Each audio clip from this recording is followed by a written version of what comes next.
Market cap के लिहाज से देश के सबसे बड़े बैंक एचडीएफसी बैंक के शेयर में पिछले हफ्ते भारी गिरावट देखने को मिली। उम्मीद से खराब तिमाही नतीजों की वजह से शेयर का भाव ऊपरी स्तर से 12% तक टूट गया। दिसंबर तिमाही के दौरान बैंक का नेट इंटरेस्ट मार्जिन घटकर 3.4% रहा, जबकि अनुमान 3.6% का था। बैंक के शेयर में आई इस गिरावट की वजह से उसके निवेश को भारी नुकसान उठाना पड़ा। निवेशकों को दिसंबर अंत तक बैंक में निवेश करने वाले रिटेल निवेशकों का आंकड़ा 29,36,000 था। ये बड़ा आंकड़ा है कि 30 लाख लोग ऐसे हैं भारत में रिटेल हमारे आपके जैसे जो एचडीएफसी बैंक को होल्ड करते हैं, और इसलिए अगर कोई गिरावट 12% की आती है तो निश्चित तौर पर ये हिट करता है। सर, क्या हुआ क्या एचडीएफसी बैंक को? यह भारतीय बाजार में अपने तरक्की की सबसे अनोखी और सबसे बड़ी गिरावट थी। और एचडीएफसी बैंक को इसलिए गहराई से समझना जरूरी है कि यह भारतीय बाजार का फ्लैगशिप स्टॉक है जिसमें सब लोग निवेश करते हैं। आपको शुभम ने बताया कि 30 लाख के आसपास रिटेल इन्वेस्टर्स के पोर्टफोलियो में मौजूद है। हर म्यूचुअल फंड के पोर्टफोलियो में एचडीएफसी बैंक है, हर स्मॉल केस पोर्टफोलियो में एचडीएफसी बैंक है, पीएमएस के पोर्टफोलियो में एचडीएफसी बैंक है। भारत के बाजार के उन 6-7 स्टॉक्स में है जिसे पिछले 10 सालों से शायद ही कोई ऐसा एक्सपर्ट हो जो खरीदने की सलाह ना देता हो कि कुछ करना नहीं है तो एचडीएफसी खरीद के रख लीजिए, आपको एक बेहतर ग्रोथ मिलेगी। वो अचानक ये बड़ा एलिफेंट जैसा स्टॉक, उसको क्या हुआ और ये समझना हमारे लिए जरूरी है। और ये रहस्य भी खुला नहीं है, पर हम इसके कुछ पुर्जे आपको बता रहे हैं कि कैसे हो, और ये इसके जरिए हम भारत के बैंकिंग सेक्टर के भीतर क्या चल रहा है भी जानने की कोशिश करेंगे। एचडीएफसी बैंक के बारे में जानना हमारे और आपके लिए इसलिए जरूरी है कि एचडीएफसी बैंक से या तो लोग निवेश के तौर पर जुड़े हुए हैं या बैंकिंग सेवाओं के तौर पर जुड़े हैं। भारत में बहुत सारे लोग एचडीएफसी बैंक की सेवाओं का इस्तेमाल करते हैं क्योंकि प्राइवेट सेक्टर का वो सबसे बड़े बैंकों में। एक महत्वपूर्ण बात जो एचडीएफसी बैंक के नतीजों के साथ जिस दिन बाजार में टूटा वो निकल कर आई एचडीएफसी बैंक के नेट इंटरेस्ट मार्जिन को लेकर, निम को लेकर। इसे समझना हमारे लिए जरूरी है।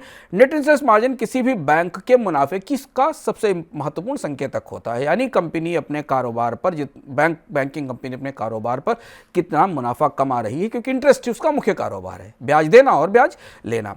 एचडीएफसी बैंक के बारे में माना जाता है कि 20 साल से एचडीएफसी बैंक ने इंडस्ट्री का टॉप 4% का निम मेंटेन करके रखा था, जिसने नेट इंटरेस्ट मार्जिन पर एचडीएफसी बैंक काम करता था। सडनली एचडीएफसी बैंक का इस बार की तिमाही में ये गिरकर निम 3.5% आ गया।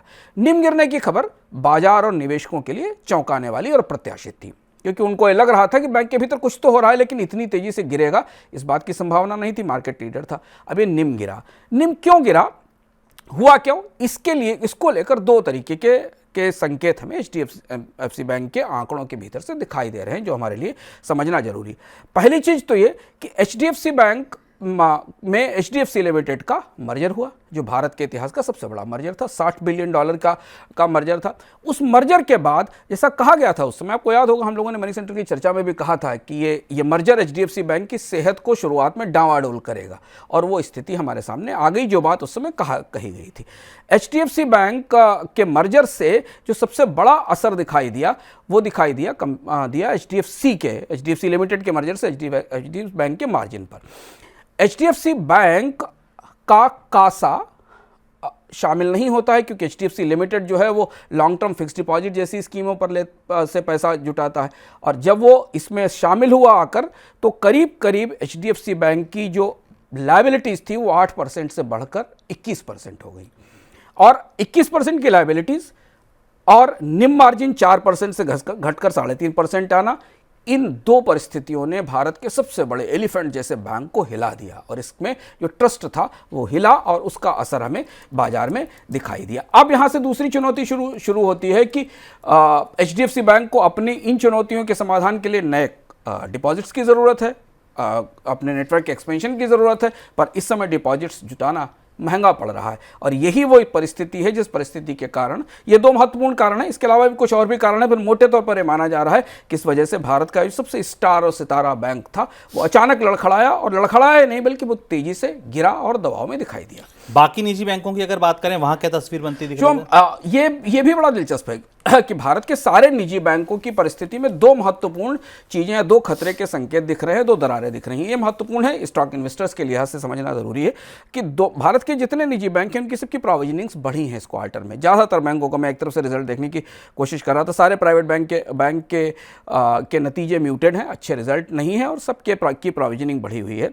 एचडीएफसी बैंक का तो हमने सबसे खराब दिन देखा ही, क्योंकि नेट प्रॉफिट 2.5% बढ़ा जो कि एस्टीमेट में था, लेकिन लेकिन निम और लायबिलिटीज़ बढ़ने के कारण, प्रोविजनिंग बढ़ने के कारण उस पर असर पड़ा। लेकिन इसके बाद बाकी सारे प्रमुख बैंकों में भी नेट इंटरेस्ट मार्जिन में गिरावट आई है और ज़्यादातर बड़े जो निजी बैंक हैं, जो भी प्राइवेट बैंक हैं, उन सबका कासा डिपॉजिट यानी जो उनका current account saving account ratio है, दूसरा महत्वपूर्ण रेशियो है जो ये बताता है कि आपके पास कितने हाई लिक्विड डिपॉजिट्स हैं और कितने लॉन्ग मेच्योरिटी डिपॉजिट्स हैं, वो रेशियो भी बिगड़ा हुआ है। तो चाहे आप ICICI को मान लीजिए, चाहे कोटक को देख लीजिए, या आप किस तीसरे और भी बैंकों को देख लीजिए, सारे बैंकों की परिस्थिति ऐसी दिखाई दे रही है कि इनके सबके कासा और निम पर दबाव बना हुआ है। तो इसलिए बैंकिंग सेक्टर में जो दोनों हिस्से हैं, एक सरकारी बैंक और प्राइवेट बैंक का, प्राइवेट बैंक कुछ गहरी चुनौती महसूस करते दिख रहे हैं इस समय।